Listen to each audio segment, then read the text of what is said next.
So just again, a reminder, we are recording these sessions. So for now, just make sure everyone, you have your mics muted so we don't get the chatter or the crosstalk. So I mentioned in the first part how I think everyone has a leadership role to play when it comes to ethics. And so Emerson once said that a man is what he thinks about all day long. And of course, we could modernize that to a person, a human. But I really think this is true.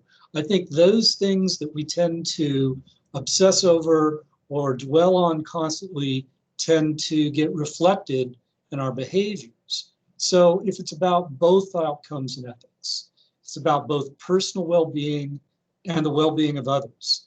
If it's about how they should make what they do matter.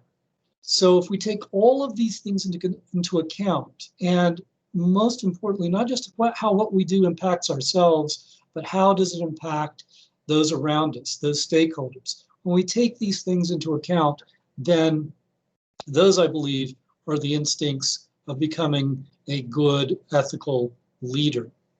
So when we talk about leadership, what do we mean? I mean, these are the things that we do when we set goals, when we create that path, that roadmap, and then again, referring to the quotation from the first half, how do we persuade people to follow? Good leaders have to be able to negotiate alliances. And again, especially now, we have to, as departments, break out of our shells and be willing to reach across to other departments that may have tools and resources that can support what we do, so that we can negotiate those alliances that improve both sides of the equation and try to align our mission more completely. This requires a lot of us. It requires vision and the ability to communicate to the people around us. We have to be able to organize these things in effective and efficient ways, keeping in mind there are things that can happen, just as the pandemic, that may disrupt some of our goals and some of our priorities. Again, I know your core mission stays the same, but we have to have the willingness to adapt. And we have to balance whenever there may be a conflict of interest that can occur. And that's a term that a lot of people use, and I think they use it perhaps too freely. But let me just say, rather than go to the technical definitions of what is in the code with regards to conflict of interest, just think of it this way. Think about your role as a county employee and all that entails, but then think about those other roles that you have in life, whether it be as a family member, as a neighbor, as a community leader, what have you. When those two roles intersect, there is the potential for a conflict of interest. Just a real quick example. One time I was contacted by a director who told me that they'd just gone through a hiring panel for hiring a position in their office, and it turns out that one of the people that they placed on their interview panel was the fiance of one of the applicants. Okay, that's a clear conflict of interest, because that person's personal role as a fiance was intersecting with their roles and responsibilities as a county employee. So we need to watch out for that. And we need to understand that we do have these roles outside of just being county employees. And sometimes those can come into conflict with what we are supposed to be doing as county employees. So Bill Owens once said that true leadership lies in guiding others to success and ensuring that everyone is performing at their best, doing the best work they are pledged to do and doing it well. And then Robin Sharma, who's also a motivational speaker, once said, leadership is not about title or designation. It's about impact, influence, and inspiration. Impact involves getting results, reaching your goals. Influence is spreading the passion you have for your work, getting other people to want to do their work independently of any other outside influences. And you have to inspire people, teammates, and customers to want to strive to do their best. So here are 6 traits that I think leaders should have, but that also promote ethics. Actively listen. Too many times, I think we don't make enough of this. So many times I find people who say they are listening, but in reality, what they're doing is just thinking about the next thing that they are going to say. So while they might be listening, they're not actually hearing what the other person has to say. Make meetings count. I'm a big believer of this. If I go to a meeting, I have a certain amount of expectation that the meeting has a purpose and that we're going to leave the meeting with some defined goals, tasks, decisions, what have you.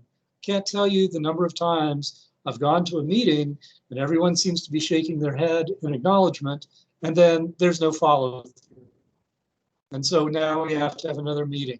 And it's gotten to a point in my world where if I go to a meeting and I don't feel like we've got this clear guidance or instruction, I'll just pipe up and say, even if I'm not leading the meeting, okay, just so we're clear, this is what we're going to try to do. This is our time frame, and these people are responsible for these particular tasks and accomplishing this. Otherwise, it just becomes this very vague sort of thing, and again, nothing ever gets done. Even if there is not a formal mentorship program in a department or office, I encourage people to find that mentor. Find that person who can share with you the culture, the principles, the practices, the expectations, and use them as a guide or as a sounding board for when you have questions about what is the proper thing to do. Looking for root causes. In other words, how do we fix the core problem rather than just putting a Band-Aid on something? When things go wrong, speak the truth about it, but don't just immediately fall into this behavior or this attitude of who can we blame. I've seen that too many times throughout my career, is people failing to accept responsibility when something's gone wrong and simply trying who or what else they can blame for it rather than looking perhaps to their own actions and inactions. And then finally, sharing your passion. Again, you probably can tell by my doing these types of trainings and the way that I do, I'm very passionate about these things because I believe in them. And I hope that in showing my passion for them, it can transfer over, get communicated to you that, hey, maybe this is something I should be thinking about. So the good leaders, the quality leaders, I think are the ones that, first of all, they challenge the process. In other words, are we doing things the best way? Or are we just following a past practice? Another way of putting it is, are we working smarter or are we working harder? Are we making sure that those around us have these sort of shared goals and visions? And are we, when we can, getting out of their way so that we can allow them to fulfill their responsibilities and not feel as though we have to constantly micromanage them? I'll have more to say about that in a bit. And then not only modeling the way, but encouraging what I call the hearts of employees. And whenever I talk to new managers or supervisors, I tell them, you need to learn to lead with both your heart and your mind. And this gets back to that concept we talked about with regards to empathy. But at a very simple level, it's just acknowledging that those people around you, those people who are going to be looking to you as a leader, you have to understand that these are human beings as well, subject to the same emotions all of us are. So Jim Rohn said the challenge of leadership is to be strong but not rude, be kind but not weak, be bold but not a bully, be humble but not timid, be proud but not arrogant, have humor but without folly. Lessons that we can all take away with us, I think, are supporting and again, hearing other people. Using your voice to stand for those who haven't any voice. In other words, especially if you're in a management or a supervisor role, you have to step in and you have to be the buffer for the people who report to you from the cross pressures, whether they're coming from the public, some other layer of management, some other department. You have to stand firm and support those people who report to you because that is something they will appreciate. And this does get to sort of the power structure or the levels of authority within the county. But again, just acting within the basic realm of our roles and responsibilities, we should use them to support those around us. So when we say, you know, what's a good leader? What is the impact of poor leadership? And how do we become better at it? I think Lao Tzu put it best when he said, to lead people, walk beside them. As for the best leaders, the people who do not notice their existence, when the best leader's work is done, the people say, we did it ourselves. The best leaders are those who inspire the people around them so that when something is accomplished or achieved, it is a shared feeling of success. So I talk about these ideas of what it means to become an authentic leader. And again, keeping in mind, we all have a leadership role to play when it comes to ethics.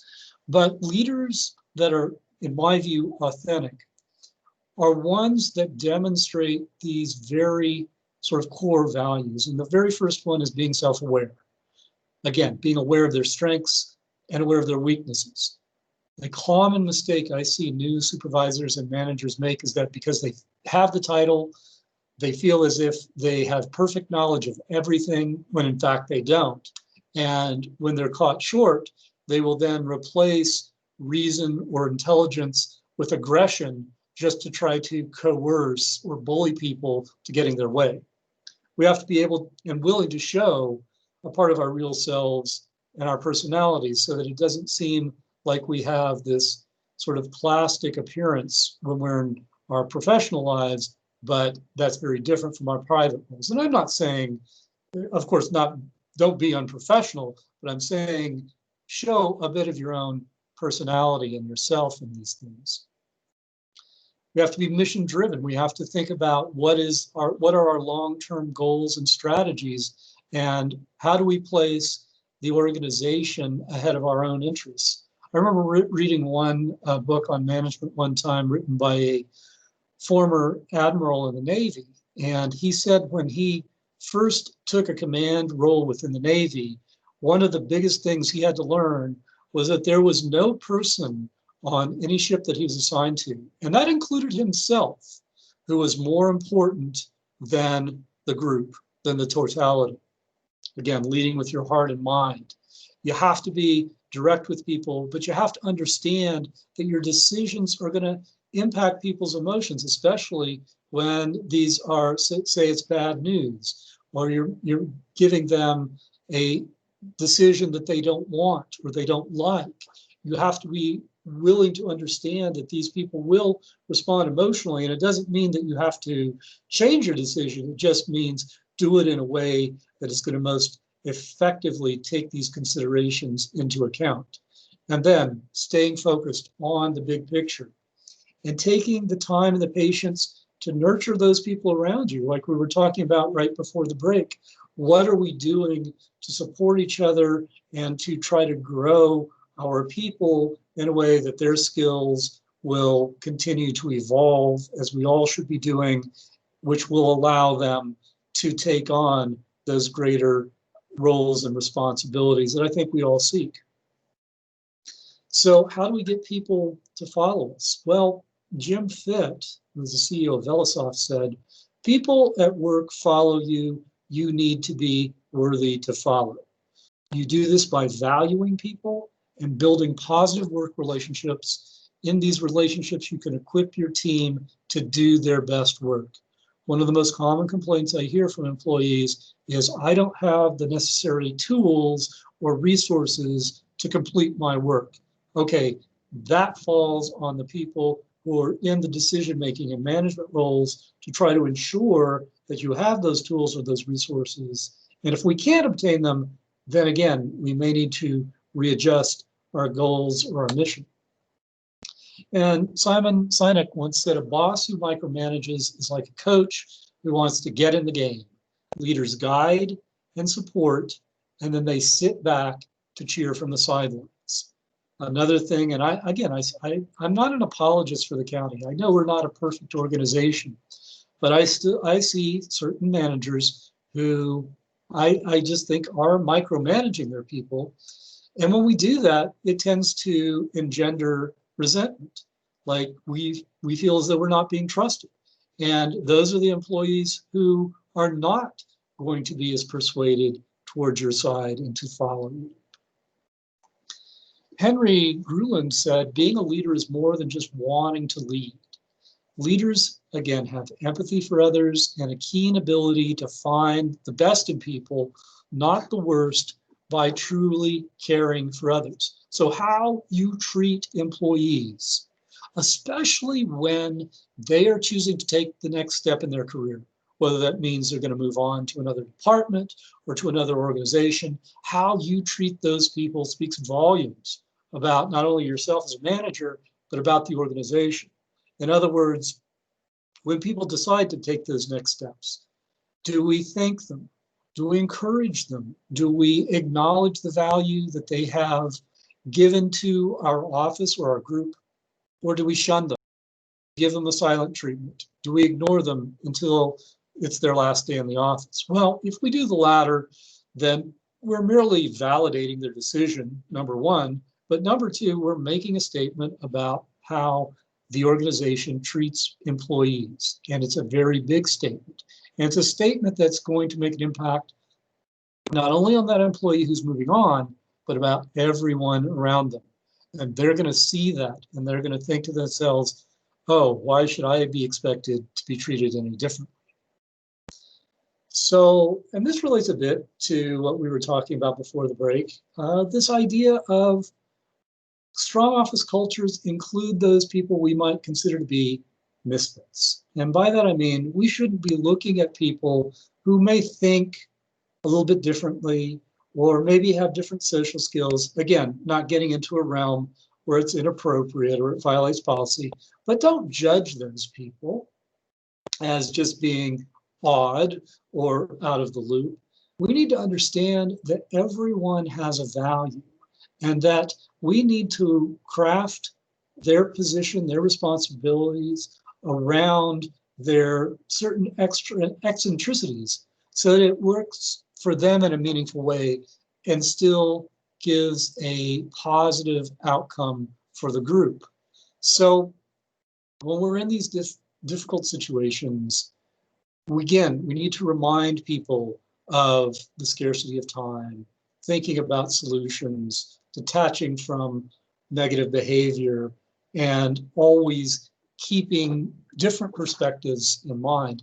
And so let me just share with you one other example of how organizations can sometimes make decisions which are perfectly justifiable from, say, a legal or a financial perspective, but lack basic human understanding. I've been listening to a lot of podcasts recently about the economic impact that the pandemic has had in this country. And I'm sure you've all seen, they have been significant. Some of you may know of someone who may have either lost their job or been on reduced hours because of the pandemic. And this one that I was listening to began with a story that this woman told about how she was working remotely, and she got an email, as did everyone else in her group, that they all needed to log into a teleconference at the same date and time. And so they did. They all get onto this teleconference, and a supervisor then comes on the line. He reads a 3-minute script, and then he says, now everyone who's on the line here is being let go. And then he hangs up. Now, I'm not going to question whether or not that company needed to let people go because of their financial situation. What I am going to take issue with is the way in which they conveyed that message as it lacking empathy or humanity. Because when you're talking about someone's livelihood, especially, that is going to bring up a whole range of emotions and reactions. And so doing it in that sort of cold, heartless way, again, people are going to notice that. And not just the people who were let go, but the people who still have a job. They're going to find out about that phone call or that teleconference, and they're going to, again, wonder to themselves, how am I going to be treated any differently should the situation arise?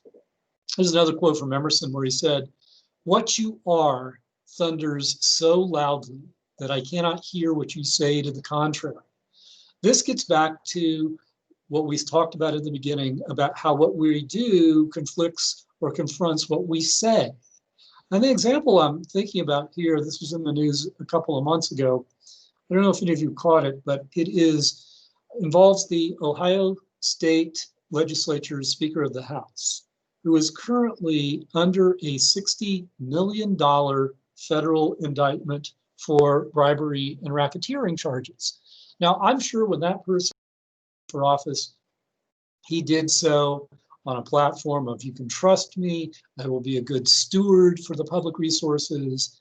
And yet, what did he do? Clearly, that confronts or conflicts what he said.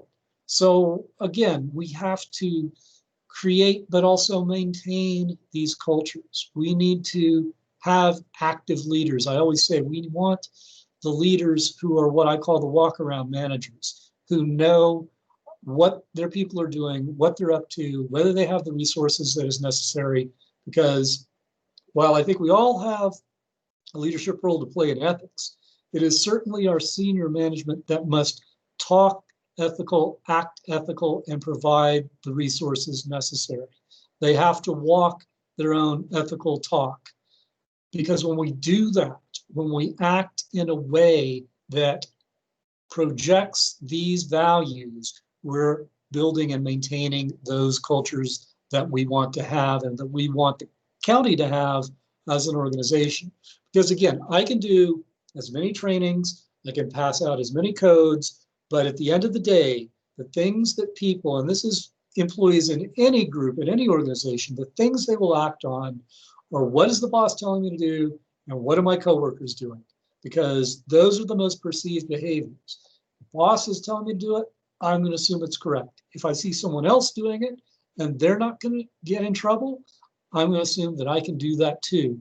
So we have to fuse these behaviors with the expectations that we have, that the public has of us, that are contained in the Code of Conduct. So just a moment about what I mentioned in the first half about intrinsic motivation. What do I mean by this? Intrinsic, something that's intrinsic is something that we value independently. In other words, it's a drive that we have to do something versus just doing something because of some outside incentive. In other words, doing something either to avoid punishment or to gain incentive. So why am I bringing this concept up?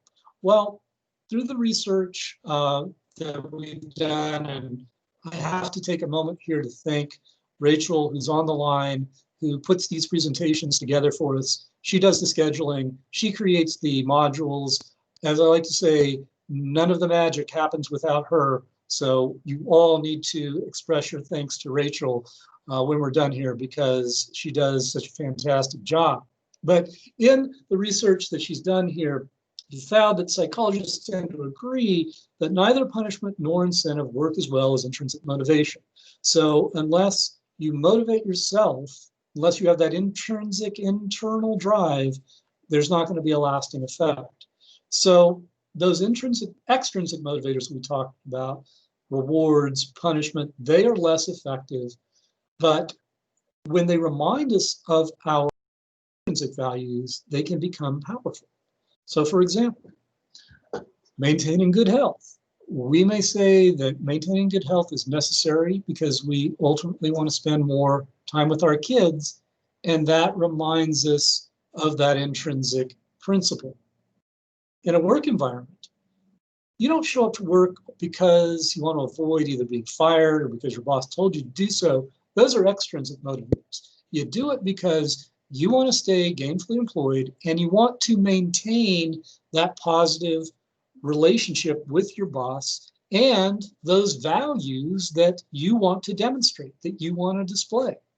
So when we can match these external motivating factors with something internal or intrinsic, it will become a driving force internally.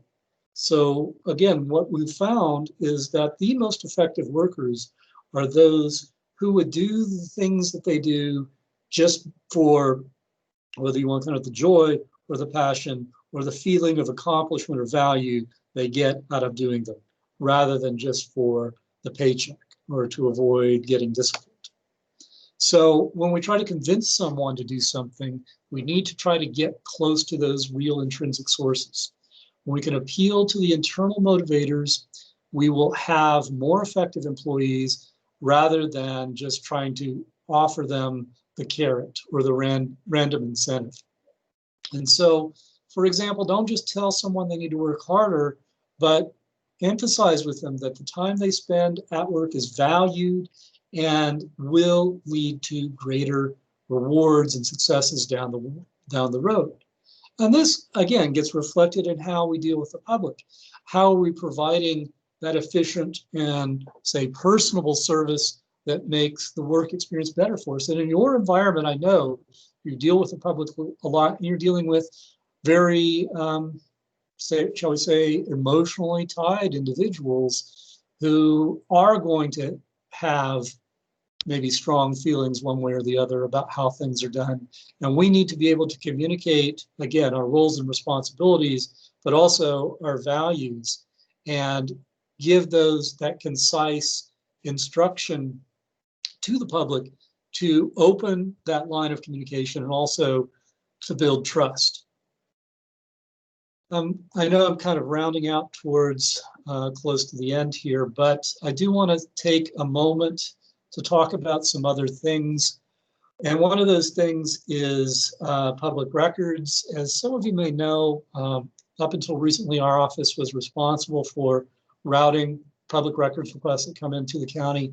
We don't do that anymore, but I still like to mention this because if you don't, you should know that virtually everything that we generate as county employees, whether it be recordings, maps, tapes, our email, our text messages, these are creating public records which are subject to inspection by anyone within the public, including the media, law firms. Now, I know that at your facility, you may keep some records that are confidential and cannot be disclosed, but usually those are going to be related to the residents. What I'm talking about are those things that we as employees generate. And especially now with, again, many of us remotely working, we may start relying more and more on email as a primary source of communication. Let me just suggest to you that not every email requires an email response. In fact, I'm seeing now many times where we get these long 20, 30 email strings with all these people involved, and everybody wants to chime in, and it all could have been resolved by a 10-minute phone call or a quick meeting. You know, the phones still work. We can still connect through Zoom and Teams and cell phones and so forth. And I say this because, you know, your emails do become a permanent written record. It does create that digital trail. And we need to make sure that what we put in an email is professional, that it is related to county business, and that we're not doing or saying or writing things that are going to reflect negatively upon the county as an organization, because, again, these things are viewable by anyone who asks. And increasingly now, we are seeing requests where they are requesting, in addition to other documents, any email correspondence related to whatever issue they may be wanting to inquire about. So just a couple more thoughts that I would like to leave you with here. Again, it's, as we mentioned before the break, it's about showing and appreciating each other and encouraging each other. So if you fail, never give up, because fail means first attempt in learning. End is not the end. In fact, end means effort never dies. And I can't say that line without recalling this film, The Exotic Marigold Hotel. I don't know if any of you have seen it, but in it, one of the main characters has this saying, and he's always saying, it will all work out in the end. And if it doesn't work out, that just must mean it's not the end. So I don't know why that always I just always think of that. So if you get no as an answer, remember, no just means next opportunity. What can we move on to the next project and so forth? All of this, again, is trying to remind ourselves of how can we be positive.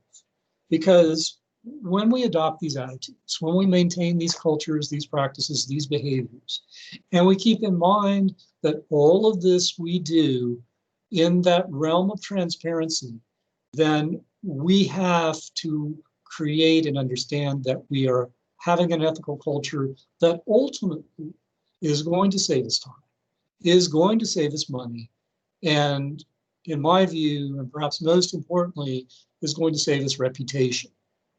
And reputation is something we have to work at, we have to build on, because it can so easily be eroded in the public's eyes, as we have seen in many, many examples that have been broadcast to us through the media, especially over the past few months. In fact, just a couple of weeks ago, I was talking with someone who lives out in Louisville, and we were talking about the Taylor situation.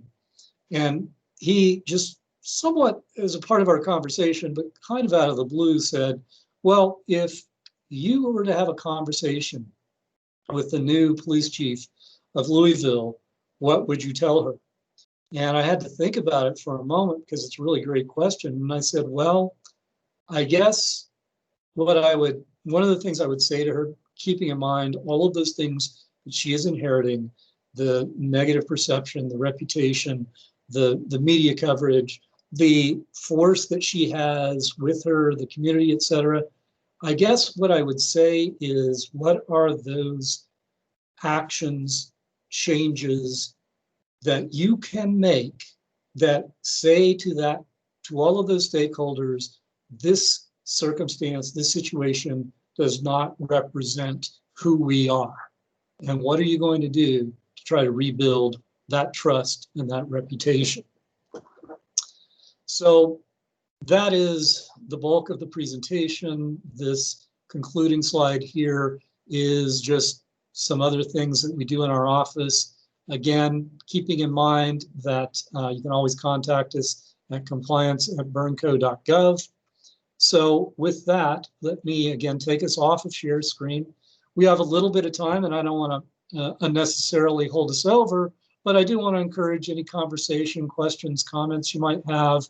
And I know you have some other training after mine. So again, I just want to have this opportunity to get any feedback you all may have with regards to what I've said, the presentation, the content. Again, it's very new, and so I'm trying to make it as engaging as possible, rather than just making this every 2 year, you hear the same thing and you just check the box and you move on. So anyone, feel free to unmute your mics.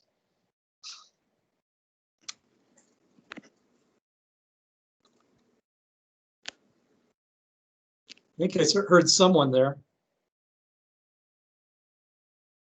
No? Not at the moment. Not at the moment. Okay, well, again, I thank you all for your time. I thank you for your attention. Again, a big thanks goes out to Rachel for putting, oh wait, do I see a hand back there, or do we just waving? Just waving, okay. Again, thank you all again. We appreciate it. And as I said at the beginning, let's not make this the last time we talk with each other for another 2 years. Understand our resource, our office is there as a resource for all of you. So let's keep the conversation going. So thank you all. Have a great day, and we'll talk soon. Thank you. Thank you.